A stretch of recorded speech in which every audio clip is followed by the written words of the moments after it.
माँ है समा, जलती है,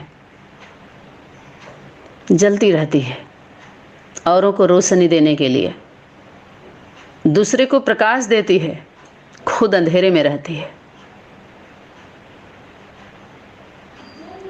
जो दीपक जलता है उसके नीचे अंधेरा देखते हैं ना। दूसरे को रोशनी फैलाती रही, लेकिन खुद अपने स्वरूप के लिए उसे अंधेरा लग रहा था कि मैं ही हूं, मेरे द्वारा ही सब कुछ होना है, मन सेवा संपन्न होना है। ये भी एक अहम वहम फैल जाता है, सभी लोगों को ईर्ष्या देश होने लगती है, पचती नहीं है बात। अरे अपने अपने जो है ना, जो अपने कहलाने वाले थे, बहुत नजदीक थे, साथ में पले बड़े थे, उनको भी हजम नहीं हुई ये खुशी, बदहजमी हो गई। क्यों खुशी हजम नहीं हुई? इतना ईर्ष्या देश। तो विरोधी बन के अपमान करते हैं लोग। अपने मान चाहिए, कब तक लोगे? अरे अब वो मान नहीं लो, अब मान जाओ। वो तुम्हारा अधिकार क्षेत्र नहीं है मान लेने का। माँ को मान लो, मान मिल जाएगा सबको, सबको मिलने लगेगा फिर मान। सबको दो, अब लौटा दो, लौट आओ लोटा लेकर। बाप को गुरु के रूप में याद करो। आप सभी किसको याद करते हो? क्वेश्चन है,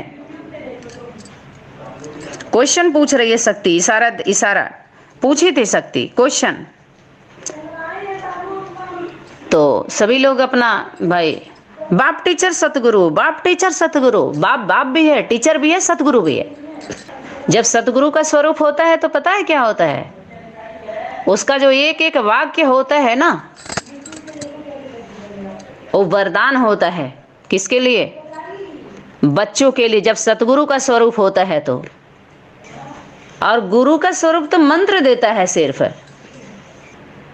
कि जो मन है तुम्हारा वो मना मत करो। मना वो सोचती है, मन पहले संकल्प आता है मन में ना, तो माँ है वो। अपने आत्मा अर्थात माँ को समझो पहले। माँ को देखो, देह को मत देखो, अपने देह को अब मत देखो, आत्मा को देखो अर्थात माँ को देखो। तुम कुछ नहीं हो।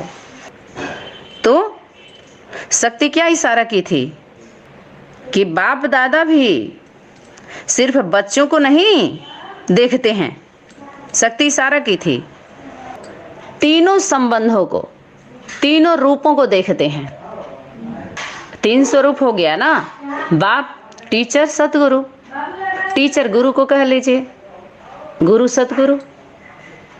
तो शक्ति फिर इशारा की थी कि बच्चे तो सभी हैं, बाप है, बाप का स्वरूप कभी कभी तो बच्चे तो सभी हैं, लेकिन टीचर रूप में, टीचर का स्वरूप धारण करके क्या देखते हैं? बाप नंबरवार स्टूडेंटों को देखते हैं।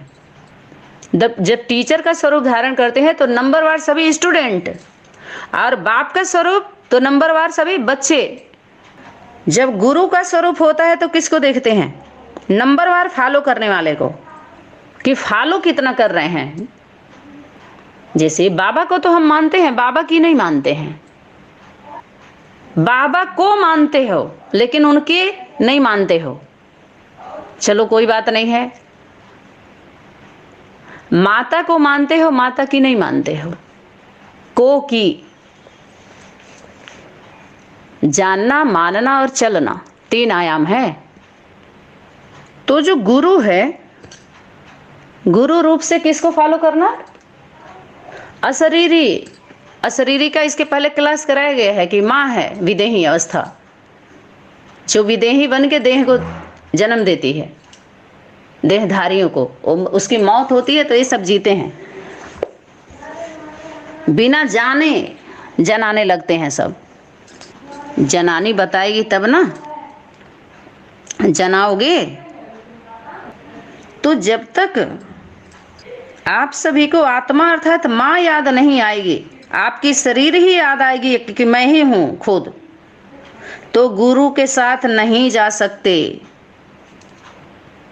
नहीं जा सकेंगे आप गुरु के साथ। क्यों? क्योंकि गुरु को आज्ञा को माने नहीं, फॉलो नहीं किया ना गुरु को। मुख्य बात यही थी फॉलो करने की, लेकिन नहीं किया गया। तो लगभग ये भी विषय क्लियर हो गया।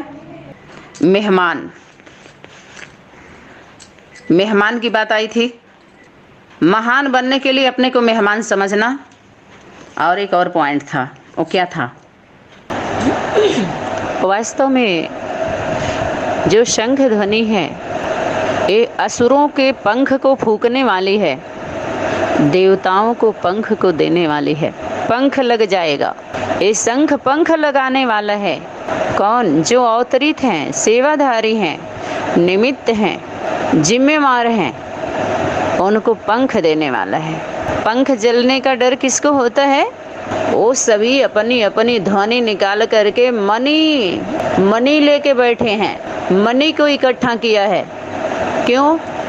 क्योंकि वो वैष्णवी शक्ति की ध्वनि नहीं है। जब उसकी ध्वनि होगी, उसके द्वारा ध्वनि होगी, तो सबको मनी, जो सबकी मनी है, वो सब वापस करना पड़ेगा। इसीलिए तो फड़फड़ा रहे हैं सभी के पंख। उस समय जो माँ है, ये परवाह करने वाले परवाने जलते हैं। ईर्ष्या देश होती है, जलन होती है, इनको अपने पंखों की परवाह होती है जलने के लिए। इसलिए ये परवाने नहीं हैं, ये दीवाने नहीं हैं, ये मनमाने आचरण करते हैं। तो शंख ध्वनि बहुत ही सुंदर है। जैसे त्रिमूर्ति के बैज को सामने रखो, त्रिमूर्ति को याद करो, सामने रखो त्रिमूर्ति का चित्र। तो यही था जो PBK में दूसरे रूप में निकाला गया, जड़ चित्र, कि पहले त्रिमूर्ति पर कोर्स कराने लगे लोग। लेकिन चैतन्य में आएंगे तो रचता और रचना का कनेक्शन, माता पिता और बच्चा, तो ये तीनों जो आत्माएं हैं, ये मुक्त भी हो गई हैं, जीवन मुक्ति को भी प्राप्त कर चुकी हैं।